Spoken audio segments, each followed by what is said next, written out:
So ayan mga lodi, gamit natin itong cinematic mode kung maganda ba siya sa gabi. So lahat itatry natin na puro gabi. Bukas pag umaga, kung may time tayo, itatry natin ulit to.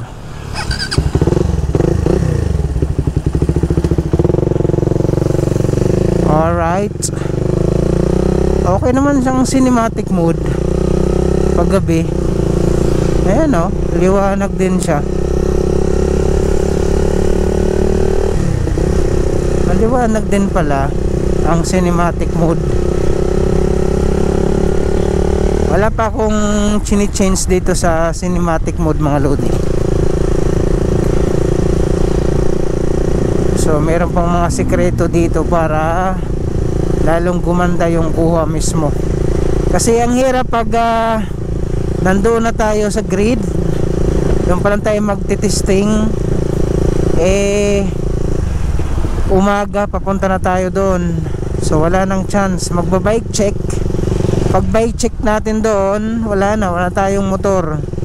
So yung motor maiiwan na doon sa grid, nakapila na yon kung pangilan ka. So wala nang time talaga. Kaya dito pa lang naka-prepare na tayo. I-prepare natin kung okay ba. Ano pa, sasayaw na naman to.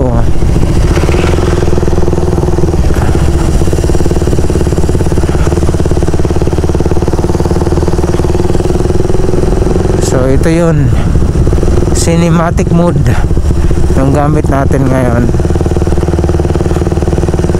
So itatry natin to pag umaga. Itatry din natin to cinematic mode, full frame at saka yung standard. Woo! Yung standard talaga exclusive na yung panggabi. Hindi na siya pwede galawin yung standard. So dito tayo magbe-base sa settings na full frame or either full frame o kaya cinematic mode. Yan yung gagamitin natin sa mga D-shift na bakbakan. Kasi dati standard lang yung ginagamit ko yung setup. Ayan yun. So ito try natin kung effective ba yung setup natin, kung maganda ba. So magta-try tayo lahat mga lodi kung alin ang pinakamaganda sa lahat. Woo! Para naman yung setup natin is maganda, yung kalalabasan ng mga shot natin dito sa endurance na paparating. Then after nito, doon na naman ulit tayo sa Camsor. Yan, doon tayo sa Camsor mga lodi. Yun yung tinatawag na elite. Yan, elite endurance 500 km again. Yan yung sasalihan natin sa October 25-26. So ito ngayong 11 and 12, mauna yung unity ride ng Sorsogon.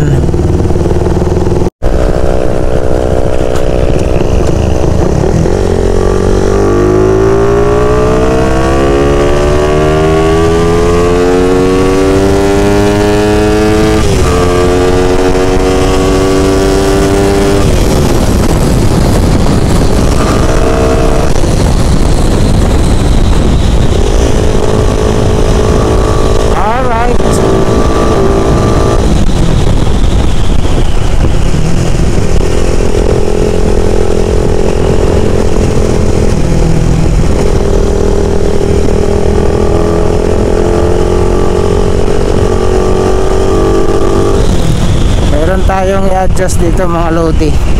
Meron tayong i-adjust.